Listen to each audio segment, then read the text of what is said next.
Hi and welcome to The Winning Factor. I'm Alan Aitken, and on this show each week we take a look at some upcoming races in Hong Kong and try to single out an ingredient of the race that we might look back on later as having been the path to finding the winner.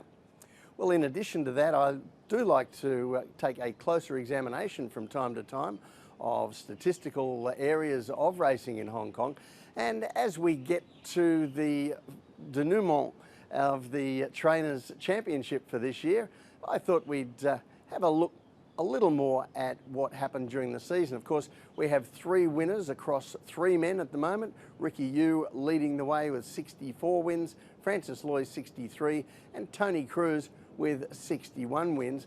And I thought that I'd take a look back over their seasons from a couple of different angles.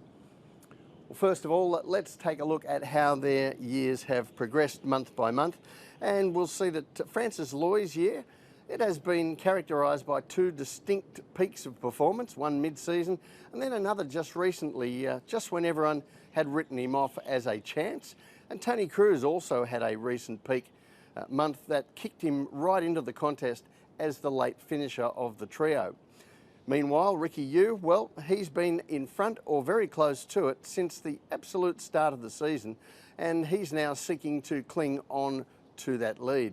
And I thought it'd be interesting to take a slightly different look at the championship for the trainers, and this is the alternative championship as determined by the odds and the win expectations of their runners. And if you take a look at this graphic, you'll see this is where the trainers were expected to finish if we go back over their runners. And obviously the big disappointment here has been John Size.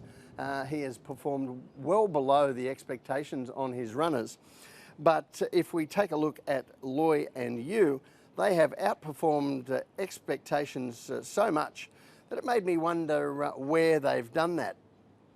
Now, Ricky Yu had his first season as a trainer in 1996, and Francis Loy the following year, so they're of similar vintage, and they're both looking for their first Trainers' Championship title this season. And for Ricky Yu, the key to his big year has been his conversion rates. These are the horses we look at who've run a big race. They've run second, third or fourth at their latest start. And Yu, as you can see here, has topped the strike rates with turning those runners into next start winners. Meanwhile, Francis Loy has excelled in a different area of the game, and that is with his last start winners. Now you can see on the table here, quite a few of his last start winners, of course, were the stable star Golden 60, who strung together a series of wins. But even away from him, Loy has had a boom year for his last start winners going out to win again. So let's go back to Sunday's races coming up, and race 2 is the first one we're going to look at, and a winning factor here, the map. Now, I don't think we have too many live chances in this race. Monkey Jewellery, he's won, he's racing well. I think Happy Time is a potential improver from a better draw this time. And Ricky Yu trained Mighty Valor, a recent impressive winner. And I've no doubt that Mighty Valor is going to be the favourite here, and a very worthy one. And we're going to take a look at both of his latest runs. First of all, back to race 721. And here he is out in front, yellow and green colours. And this was a day where I thought the track was biased in favour of horses up on the speed and against the fence. And he had the very best of the going as a result. But as you can see, he runs away from the field, opens up some big margins behind him, and this was a very impressive first win for Mighty Valor. Now, subsequent to that, he went out as a short price favourite his next run, this time from gate 14. And as you can see here, he has to work around the field in the middle stages, the early and middle stages, and has to spend a lot more energy earlier in the race than he did when he won. Now, he's still in front when they turn for home, but just using up that extra petrol in the middle stages has counted against him, and he finds a couple with a bit more run in them at the finish.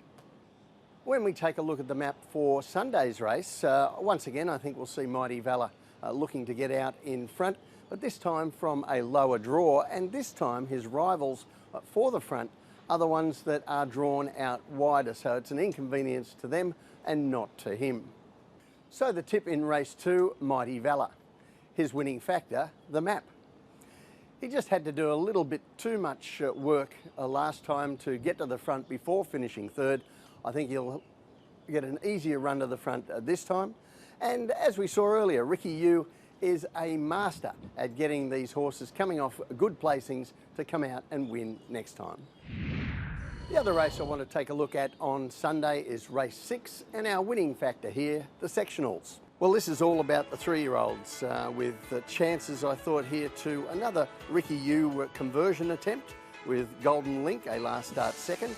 Impressive Casper Founds trained gelding Skyfield also coming off a second, and an each way chance perhaps for rewarding together. But I think the focus in the betting is going to be very much here on Golden Link and Skyfield, both last start seconds, and conveniently enough for us, within half an hour of each other on June 21, both over the same 1200 metres at Sha Tin, where they're going to be meeting on Sunday. And I want to take a look at the replays of those races. First of all, race 752, this is Golden Link, and you'll see him here. He's in red, purple, white sleeves, and he settles off the speed from a good draw. And it's a bit of an illusion here that the leaders look to be having a duel in front and setting a strong pace. Pace actually wasn't that fast. And we see a bit of greenness from Golden Link, but you can see on the individual heat map here, it closes off the race well, about a length and a half faster than average once we correct it for the speed of the track. So that was a solid performance despite his defeat. So that confirmed Golden Link as a horse with some promise. But 30 minutes later, we saw Skyfield finish second over the same course and distance, and his sectional times really showed up the real gulf between these two horses in talent.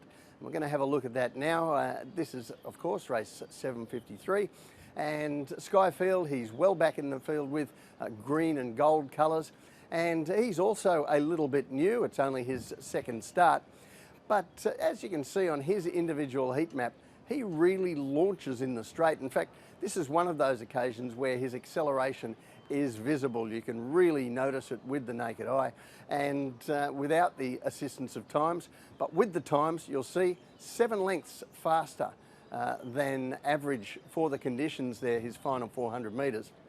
And once again, as he had done in his debut run, he ran 2 to 3 lengths faster for the final 400 metres than any other runner all day. So when we look at the map for this race on Sunday, I think there'll be a better pace on than there was in either of those races. There look to be a few leaders here, and that should suit both Golden Link and certainly Skyfield. And Golden Link almost certainly will be in front of Skyfield in running.